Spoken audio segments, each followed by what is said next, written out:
Live from Liverpool, the Dark Paranormal, Season 14.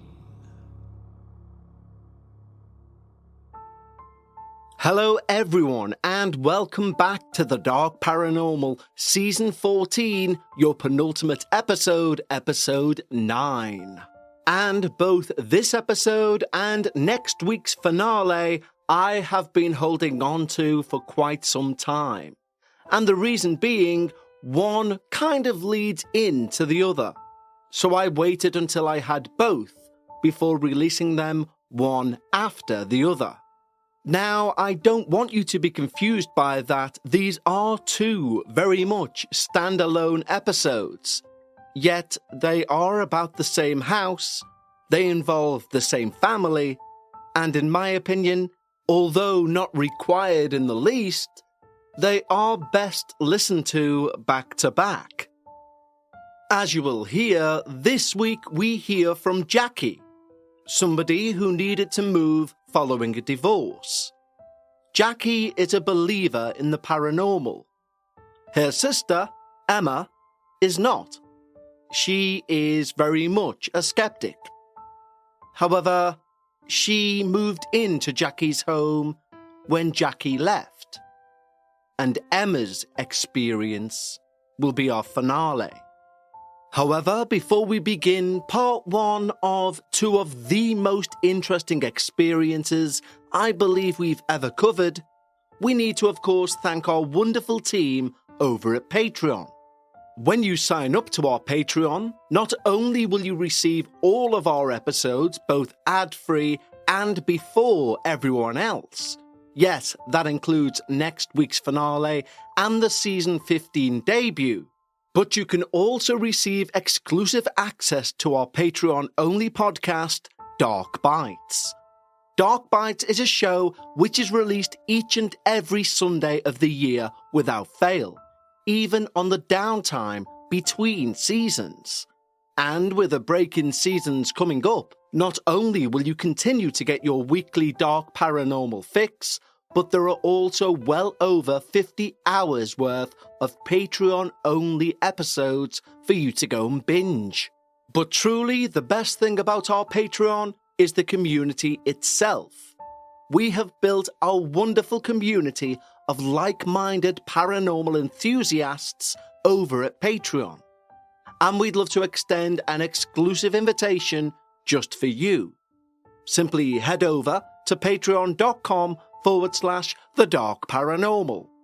Just like the following wonderful new team members have: Tina Claycomb, Chris Collins, Shamay, Hayley Osland, Sharon M, Karen Bradley, Emma Grace Barrow, Ruby Cumming, Juliani Clark, Michael White, Angela Rourke, Bree, Lucy Rosa, Matty, Chris, Jeanette R, Stephanie Fasano, May Shagarbo, Natalie Boys, Richard Welch, Amy S, Peter, Raymond T, T Watcher, Mary L, Tara, Maggie, Simon Barr, and Elsie. Thank you so much, guys. Your support truly means the world. And if you like the sound of early ad-free releases and, of course, access to the entire back catalogue of Dark Bites, head over to patreon.com/The Dark Paranormal.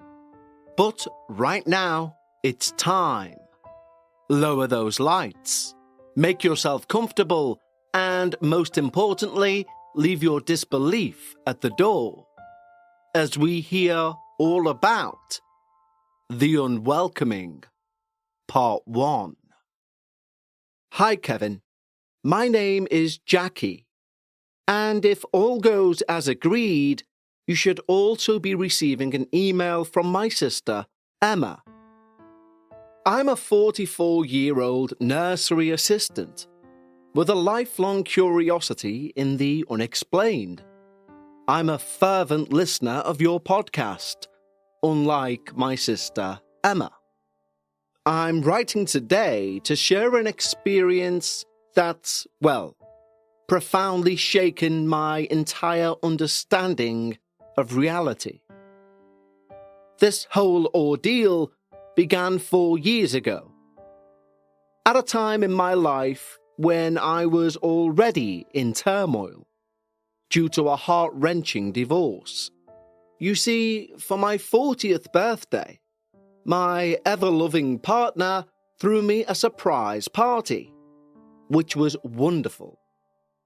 I got an extra surprise by finding him having sex with my best friend. Now, I don't claim to be the only one who's ever had their life turned upside down in such a way, but when it happens to you, you truly have to find a way to start again. For me, that meant moving to a new town, albeit still a relatively close one, so I could still be close to my family. Well, I found a lovely small terraced house, and I tried to start a blissfully happy new beginning. But I was blissfully unaware of the horrific journey I was about to embark on. In those first few weeks in the new home, it was a quaint refuge, a place of old-world charm, with its creaky floorboards and vintage aura. However, it wasn't long before this charm gave way to something more unsettling. The changes began subtly. An unexplained chill in certain rooms, doors appearing to close by themselves, faint sounds of movement in the night. I reassured myself it was the new house, well, new to me, just settling. Or maybe a draft from an as-yet unfound gap. But one evening, as I was curled up with a book in the living room, a sudden cold draft swept right through. It was inexplicable. All the windows were closed. And then the lights flickered, and they died for a few heartbeats, leaving me immersed in an unnerving darkness. When they flicked back to life, I was relieved, to say the very least. And then I noticed a picture on the wall was now hung upside down. It was a photograph of me and my sister Emma. Had I hung it that way and just not noticed?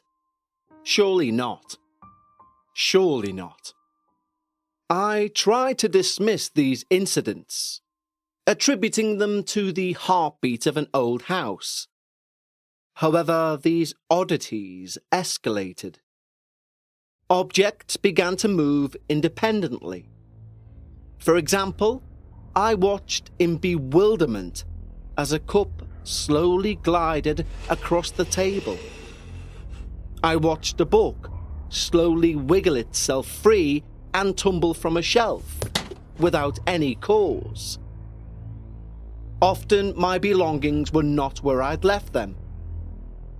One night, as I lay in bed trying to sleep, I saw strange floating lights. Small orbs that danced in the corner of the room. They moved in an eerie grace, defying any rational explanation I could muster. White, green, red, never touching, almost like some invisible magnetic force was not only keeping them apart, but also keeping them rotating. I mean, don't get me wrong, I was not in a good place mentally. Both the shock of the divorce and the house move had thrown me into a spiraling depression. Although despite this, I've never been one to hallucinate, even in the peaks of stress. So these little oddities were certainly disturbing enough for me to begin to be concerned about the house in general. And my suspicions were realized one terrifying evening. It started like every other normal evening. I sat down with a ready meal, ready to watch the TV. But the evening slowly spiraled into an encounter I will never forget. I was sat comfortably, engrossed in an episode of Desperate Housewives, and I was violently clutched by unseen hands, and I was dragged backwards in that chair with such force I felt as though I'd go through the back window. The air was thick with a menacing energy as I jumped out of the chair, the sound still echoing in my ears. In that moment, the world seemed to stand still, and I was consumed by an all-encompassing terror. My heart was pounding, my breath caught in my throat with fear. It was an unmistakable declaration that I was not alone and not welcome.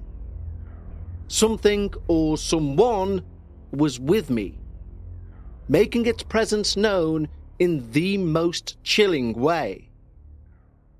I met my younger sister, Emma, 24, for a few drinks. Now, to say she's an unbeliever would be an understatement. I told her about the incidents, the picture, the chair, and she smiled through the lot and made fun of me. So you fell asleep in the chair and had a nightmare and jumped up? Wow! Was just one in a long line of tiring, debunking statements.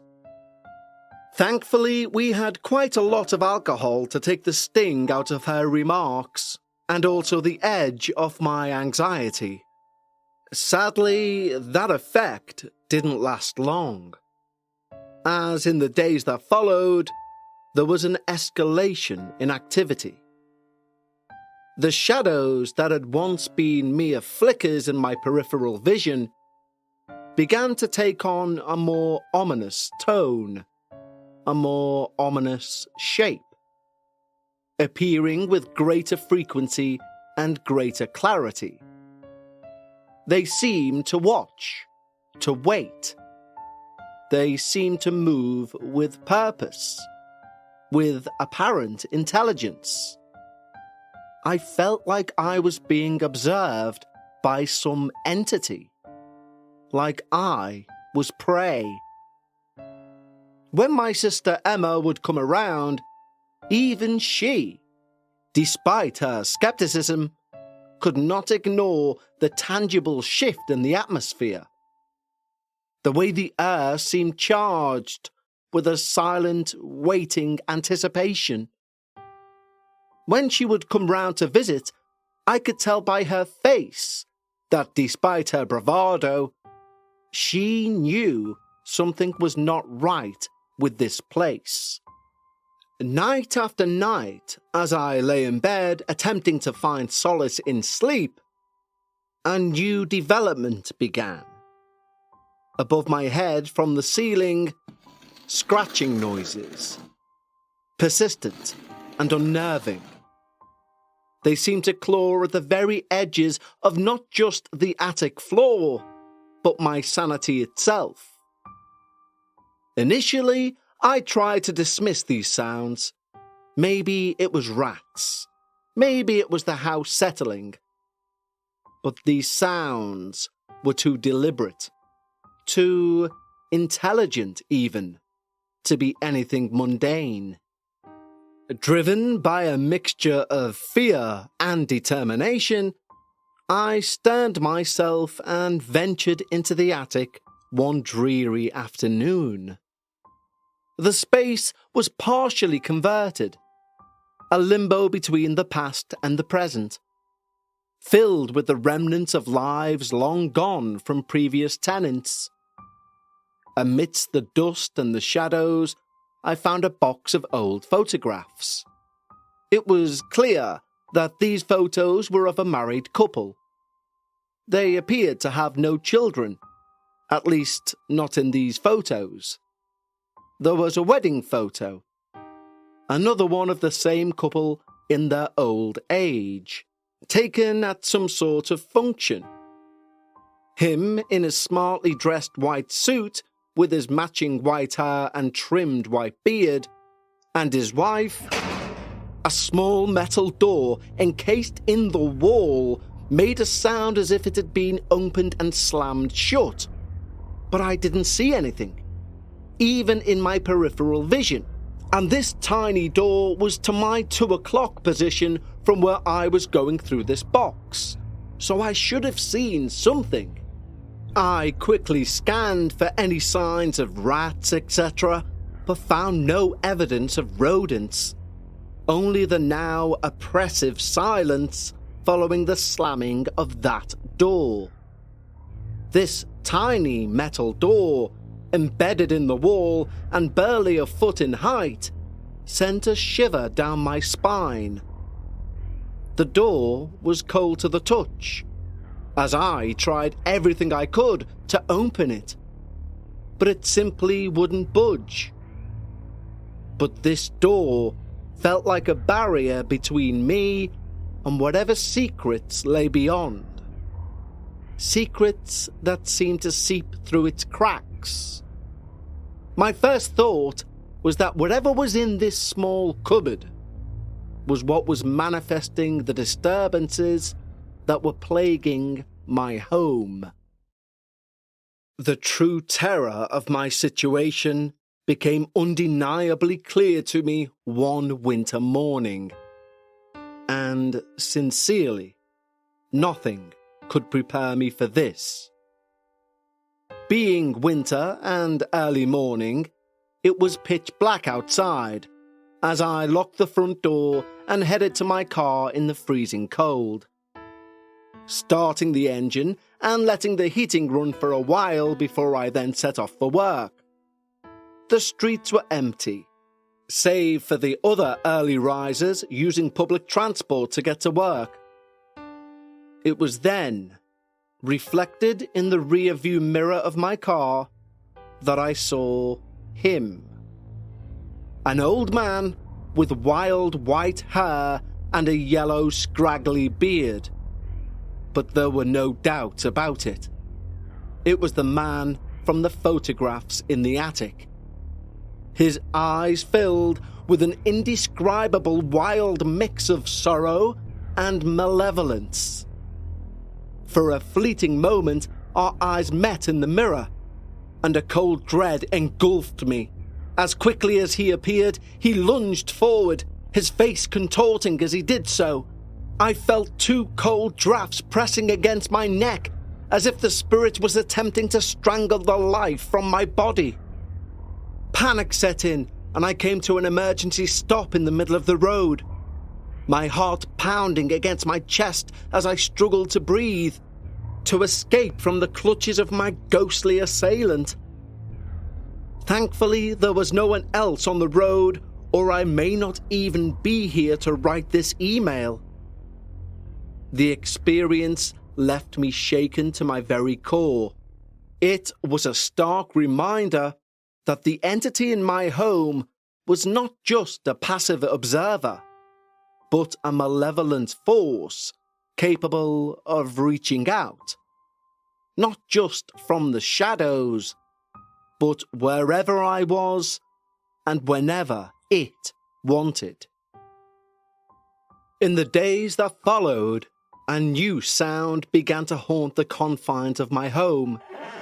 A creaking, like that of something swinging slowly from the rafters of the attic. This ominous sound would start as the daylight began to fade, picking up in volume as the night came in. You could almost set your watch to it. As the haunting intensified, so did my desire for answers.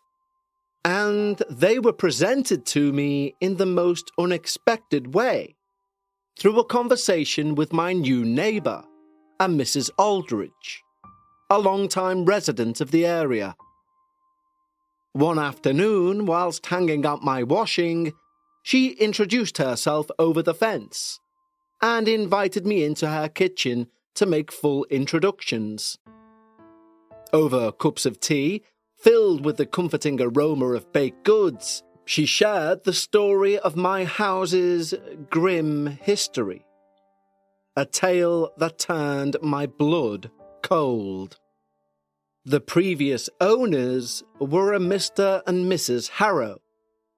And they weren't just any ordinary couple. They apparently were borderline worshipped by the neighbourhood. Despite having no children of their own, their heart and home were always open, especially to Mrs. Aldridge's children. Their back garden became a haven of joy and laughter, with their back kitchen door perpetually ajar, welcoming any of the Aldridge children inside for a drink or a scone baked by Mrs. Harrow. She was an avid baker, apparently, and the smell of her fresh-baked goods would act like the Pied Piper to Mrs. Aldridge's children. However, this idyllic existence was abruptly shattered by an unforeseen tragedy. Mrs. Harrow had begun to complain of persistent stomach pains. She underwent medical tests only to receive a devastating diagnosis: cancer. Aggressive cancer. The sort of cancer that had spread extensively, leaving her with little time. Mrs. Aldridge recounted the events with a heavy heart, noting the rapidness with which the illness took hold. It was a shock to the entire community, but particularly to Mr. Harrow, whose descent into grief was swift and profound. The vibrant life they'd once shared, marked by open doors and shared joy with the neighbourhood children, came to a sudden halt. In the wake of Mrs. Harrow's passing, their open-hearted generosity began to change. The gate that Mr. Harrow himself had installed between their garden and the Aldridges, a physical manifestation of their open communal approach to life, was uncharacteristically closed. Not long after, under the cover of dusk, when the eyes and ears of the Aldridges were elsewhere, a padlock was secured to the gate by Mr. Harrow, symbolising a shift not just in the physical landscape, but in the spirit of the Harrow home. Where there was once openness and warmth, there now stood a barrier, an emblem of Mr. Harrow's overwhelming grief and his retreat from the world they once shared. Mr. Harrow became a recluse. He became unkempt. The Aldridge kids, as they grew into teenagers, went from calling him a kind old man to the weirdo next door, as apparently his mental state declined further and further. From kicking the ball around with the kids, he'd become a curtain twitcher, a scowler. Mr. Harrow, tormented with grief for his wife, met a tragic end in the very attic that loomed above my bedroom. You see, despair had driven him to hang himself, swinging from the rafters in a final act of surrender to his inner demons.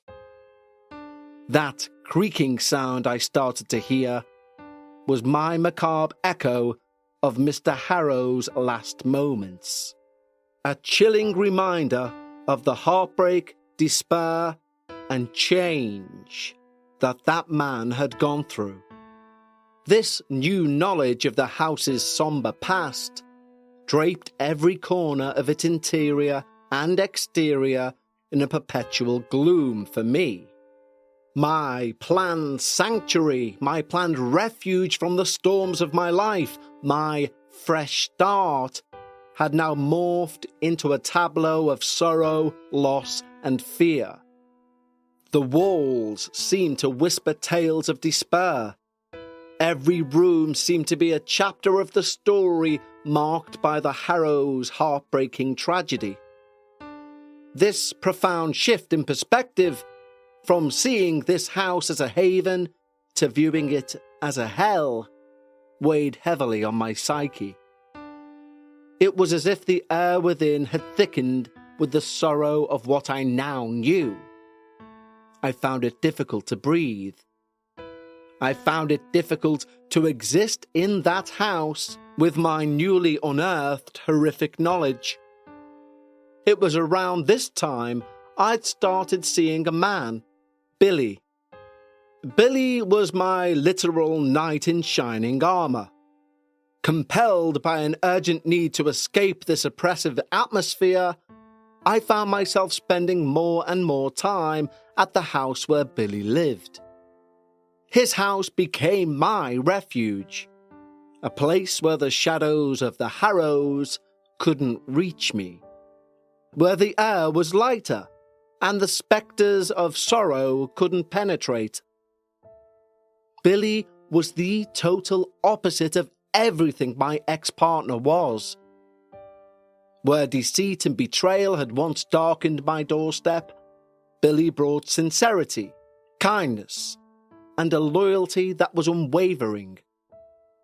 His honesty was like a balm to my scarred heart, offering a foundation of trust that I thought was irrevocably shattered.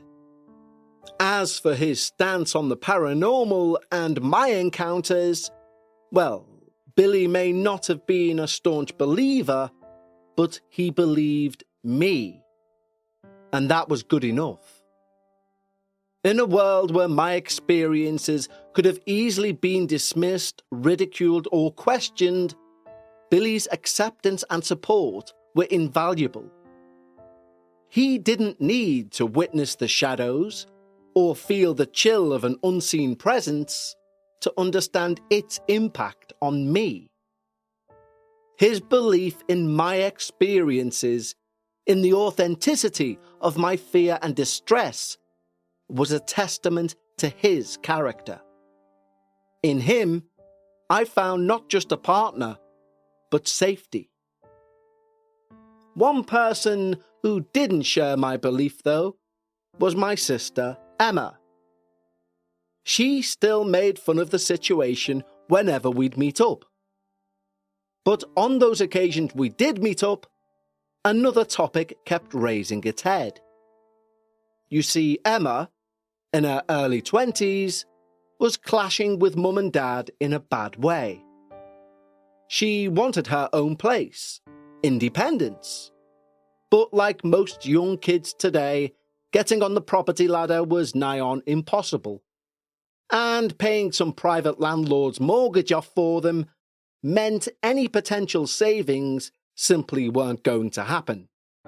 With 95% of my nights spent away from the house, the reality of my sister Emma's living situation kept coming up in our conversation.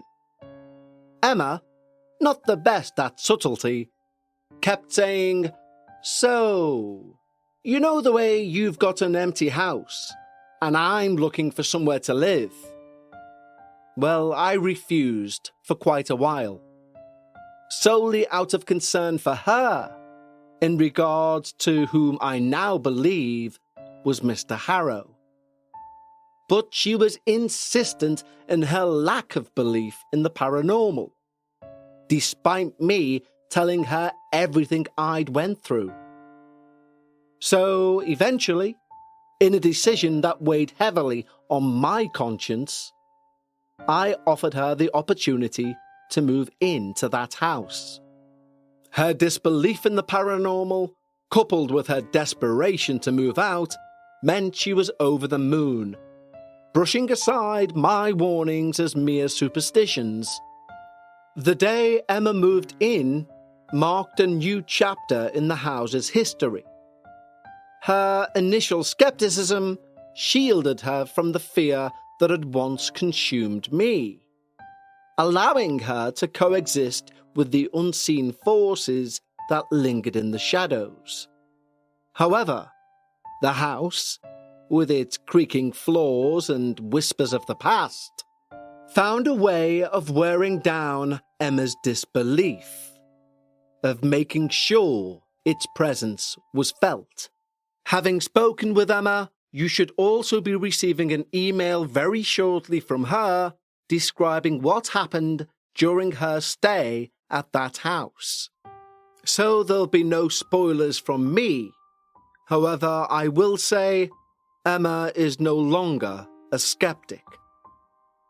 Thank you for this wonderful safe space you've provided for people like me and my sister Emma to share our true paranormal experiences.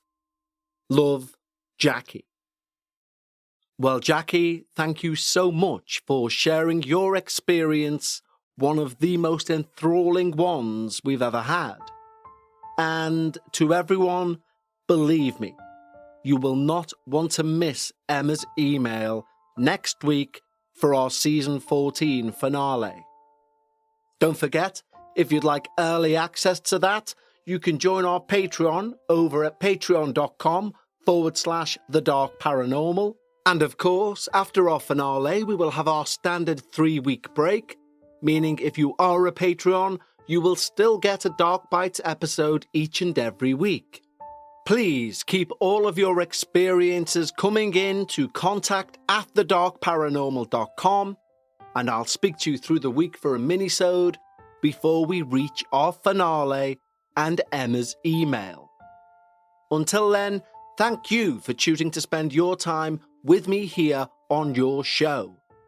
And until next time, remember, when you're talking about the paranormal, always try and leave some of your disbelief at the door.